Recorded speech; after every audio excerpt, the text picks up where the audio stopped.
Nossa carta do mês, Meia-Noite em Paris, onde falamos da paixão dos investidores pelos ativos europeus no momento e a inflação no Brasil. Você vai saber mais nesse vídeo.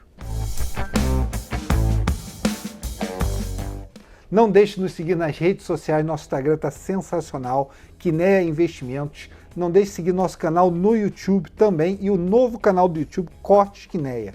Não deixe também de seguir e assinar o blog da Quineia, onde todo o conteúdo, inclusive a carta do mês, vai estar presente. Pessoal, estou aqui com a Dani Lima para a gente ter um papo hoje sobre essa inflação brasileira, o arcabouço fiscal, como cobrir esse buraco do arcabouço fiscal e também sobre o que aconteceu no cenário internacional. Dani, começando com a inflação, a gente tinha falado há muito tempo que essa inflação ia ser mais convergente do que o mercado esperava.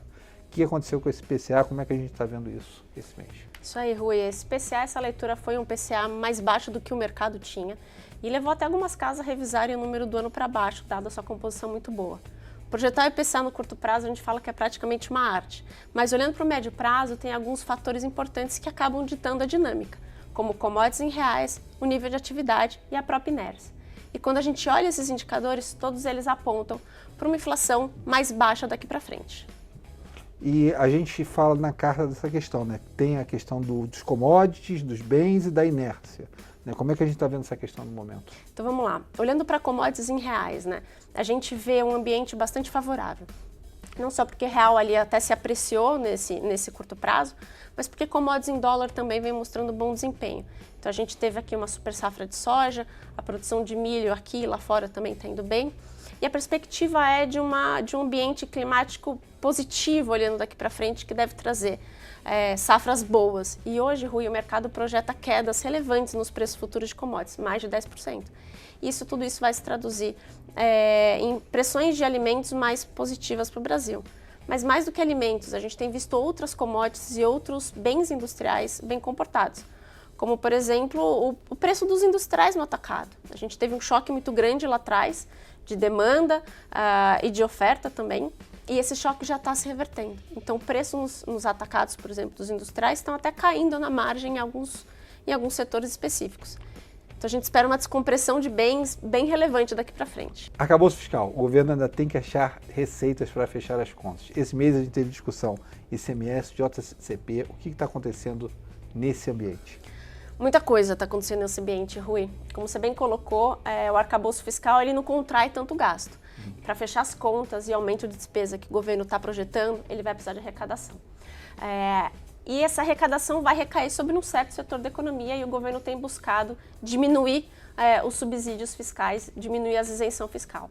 Então, esse mês a gente teve discussão de o fim da subvenção do ICMS, que você pode ler mais detalhes na carta, que traz sim um impacto para algumas empresas, principalmente do setor varejista, que utilizam esse benefício.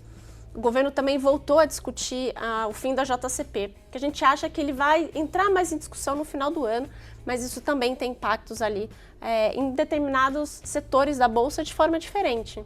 Partindo agora para a internacional, Rui, o nome da nossa carta é Meia-Noite em Paris. Por que esse nome? Meia-Noite em Paris é aquele filme do Woody Allen, onde o personagem principal ele vive as noites de Paris como se estivesse vivendo na Belle Époque, na grande época de Paris, né? Onde ele encontra grandes escritores, onde encontra grandes pintores e cai de amores pela cidade. E nos parece, nos últimos 6 meses, desde que o preço do gás na Europa começou a cair, os investidores caíram de amores com a Europa. A moeda fortaleceu, né? Os juros teve uma precificação melhor, por exemplo, do que em outras geografias como os Estados Unidos, e a Bolsa Europeia performou extremamente bem. A nossa questão que a gente levanta na carta é que ter essa paixão pela Europa, a despeito do que está acontecendo nos Estados Unidos, não parece devido. Por exemplo, a curva americana de juros precifica diversos cortes até 2024. A curva europeia não precifica nada no momento. O que quer dizer que o investidor imagina que os Estados Unidos podem entrar num período difícil, mas que a Europa pode resistir a isso. Não nos parece devido.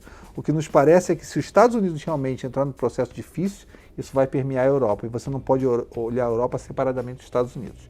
Então a gente, por exemplo, é tomado em juros americanos, né, contra juros europeus nessa perspectiva. Aí é bem coberto isso na carta. Perfeito, Rui. Deixa eu fazer uma outra pergunta sobre volatilidade. A volatilidade dos mercados internacionais está relativamente baixa por padrões históricos e até curiosa do ponto de vista do mercado que a gente vive, né? Você acha que isso faz sentido? Qual que é a nossa visão? A gente acha que não faz sentido, Dani, algumas razões. Tá? Não é a primeira vez na minha carreira que eu vejo volatilidade de moeda tão baixa, bolsa caindo volatilidade da maneira que está caindo, e não necessariamente isso quer dizer que os investidores não olhem para frente e vejam possíveis problemas na economia. Tá? A gente acha que tem um crescimento estrutural baixo na economia, a gente acha que no momento 5% de juros em algum momento vão pesar, tá? Você vai ter um peso desses juros na economia, conforme esses juros são mantidos e as pessoas têm que se refinanciar a taxas mais altas. Então a gente acha que existe um ambiente onde algum prêmio de volatilidade é devido, tá, para períodos futuros. Só que o mercado tem mecanismos técnicos, tá? Tem mecanismos em que, por vezes, você cai nesse processo, em que baixa volatilidade acaba trazendo baixa volatilidade para períodos futuros até que essa cadeia é rompida. Mas chama muita atenção, moedas, bolsa, você olha a volatilidade dos ativos hoje, nos parece, tá, que em algum momento essa cadeia pode ser quebrada.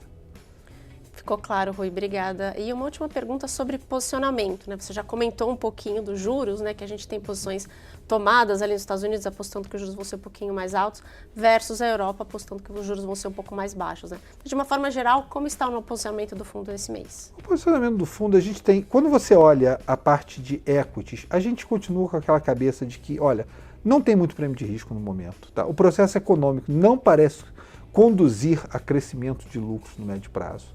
Então a gente olha a bolsa hoje e diz assim, não é que necessariamente tem que ser muito negativo, mas não parece um processo que a gente gostaria de estar comprado em bolsa. Então a gente usa a bolsa como um hedge hoje, vis-à-vis o fato que a gente não imagina uma bolsa que deve progredir nos próximos meses. Tá?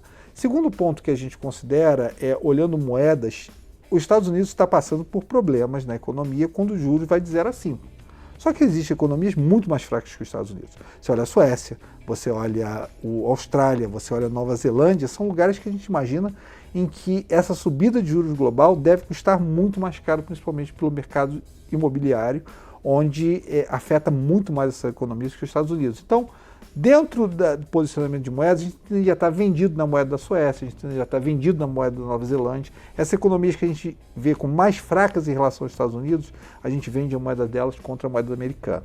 Tá? Com relação a commodities, a gente continua com a posição comprada em petróleo, a gente acha que o corte da OPEC é suficiente para manter o petróleo a preços atraentes e a gente acha que os Estados Unidos ainda vai ter problema com a oferta.